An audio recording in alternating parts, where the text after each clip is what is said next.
Malaysia Penang বেরোতামে এই ঘটনাটা ঘটেছেন। একজন বাঙালি সুপারভাইজার একটা কনস্ট্রাকশন সাইট থেকে 114 জন মানুষের 3 মাস 10 দিনের বেতন মেরে দিয়ে উধাও। আপনারা এই মুহূর্তে যে যেখান থেকে আমার এই ভিডিওটা দেখতেছেন, আপনারা শুধু এই ভিডিওটা শেয়ার করবেন না, মনে রাখবেন আপনারা এই 114 জন মানুষের পরিবারের পাশে দাঁড়াবেন।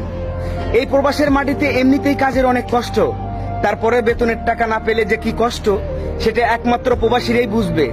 একজন প্রবাসীর বিপদে আরেকজন প্রবাসী এগিয়ে আসবে, এইটাই আমাদের কর্তব্য। এই মুহূর্তে যাকে এই স্ক্রিনে দেখতে পাচ্ছেন, তাকে যদি আপনারা কোথাও কোনো জায়গায় দেখতে পান, দয়া করে আমাকে ইনবক্স করবেন। এবং দেশের বাইরে থেকে যারা আমরা এই ভিডিওটা দেখতেছেন, সবাই এই ভিডিওটা বেশি বেশি শেয়ার করবেন।